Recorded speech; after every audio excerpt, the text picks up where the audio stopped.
Siapa yang benar-benar tak terbendung di panasnya sirkuit Catalunya hari ini? Bukan hanya soal siapa tercepat, tapi siapa yang siap mengirim pesan keras ke seluruh padok Moto3. Di tengah tekanan, drama, dan perebutan posisi krusial menuju Q2, satu nama melesat liar tanpa ampun. Hakim Danish. Sementara itu, harapan publik Indonesia harus tertahan ketika Veda Ega Pratama terpaksa puas di posisi ke-19 dan gagal mengamankan tiket otomatis ke Q2.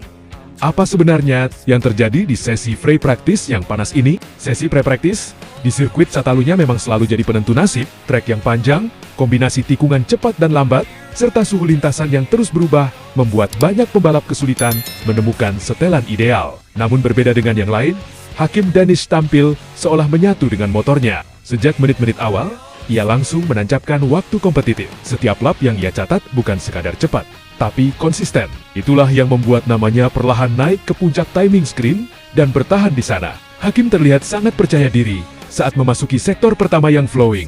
Motor terasa stabil saat change of direction, dan di trek lurus panjang Catalunya, kecepatannya benar-benar berbicara. Bukan hanya sekali ia mencetak waktu ungu di sektor-sektor krusial, bahkan ketika para rival mencoba time attack di menit akhir, catatan waktunya tetap sulit digoyang.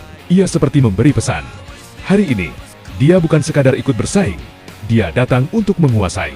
Berbeda cerita dengan Veda Ega Pratama. Pembalap muda Indonesia itu tampak masih mencari ritme terbaiknya sejak awal sesi. Beberapa kali ia terlihat keluar masuk pit, mencoba perubahan setelan demi mendapatkan grip yang pas. Catalunya memang terkenal tricky, terutama saat suhu meningkat dan ban mulai kehilangan performa. Veda sempat menunjukkan potensi dengan satu lap yang cukup menjanjikan. Namun sayangnya, belum cukup untuk menembus 14 besar yang berhak langsung ke Q2. Di menit-menit terakhir, tensi benar-benar memuncak. Hampir semua pembalap melakukan time attack terakhir. Posisi di papan waktu berubah cepat. Veda berusaha memaksimalkan slipstream di trek lurus, mencoba mencuri sepersekian detik berharga. Namun sektor terakhir kembali menjadi kendala. Waktunya belum cukup untuk menggeser para rival. Saat bendera kotak-kotak dikibarkan, namanya tertahan di posisi ke-19.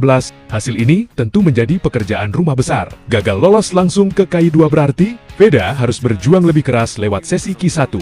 Tantangannya jelas lebih berat karena hanya dua pembalap teratas di Q1 yang berhak melanjutkan ke Q2.